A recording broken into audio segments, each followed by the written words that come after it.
3 cabinet ministers in Thailand are to lose their jobs. They're among 40 people found guilty of taking part in anti-government protests several years ago.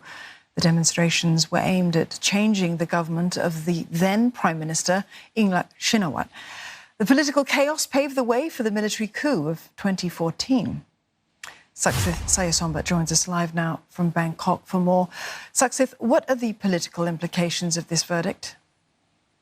Now, first of all, this has been a very surprising development earlier today that the criminal court has actually indeed convicted all 39 people that were charged for their involvement in the anti-government, in the anti-election protests of 2013 and 2014. And they include the protest leader, former Thai Deputy Prime Minister Suthep Thaugsuban, but also now 3 cabinet members, 3 current cabinet members, including the Minister of Digital Economy, the Education Minister, and also the Deputy Transport Minister. All those people have been part of those protests back in the past. They have also, some might say, profited from those protests. I will explain in a bit why. But now they're also not going to lose their jobs. They have already lost their jobs by the moment they have been convicted, because laws forbid ministers to hold a position when they are convicted for a crime. Now we have to take a few steps back into the past. What has happened back then? Suthep Thaugsuban has led those anti-government protests against the government of Yingluck Shinawatra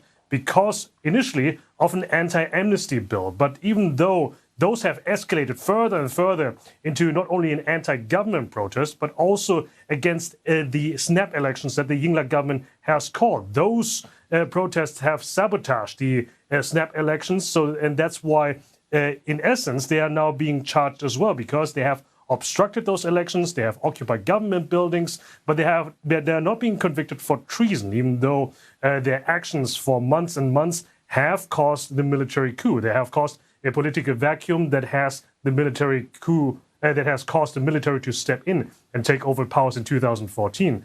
The army chief and the coup leader back then is a certain Prime Minister, a certain Prayut Chan-o-cha, who has been the current Prime Minister since then. And also now this Prime Minister Prayut is losing 3 ministers in his cabinet, but there have been rumors for some time already that there might be a cabinet reshuffle following last week's censure debate. Maybe he has been waiting out for this court verdict now to have an opportunity to replace 3 cabinet ministers. But going further than that, there's also now the big question whether or not the same standard will be applied to the current anti-government protesters. Now, let's remember, back then the protesters were against elections, they were against the government of Yingluck Shinawatra, and also they were ultra-royalists. The current anti-government protesters, they want more democracy and also reforms to the monarchy. Over 60 people have already been charged for lèse majesté, that's the royal defamation law. Some of them have already been detained. The question is whether or not they're going to be held to the same standard or not. But we're already seeing that some cannot escape that past. So maybe we are seeing the same logic being applied to here. But it also shows that Thai politics, no matter how long it will take, never a dull moment. Saksith, thank you very much for breaking down the significance of this latest development out of Thailand for us. Saksith Sayasombat there in Bangkok.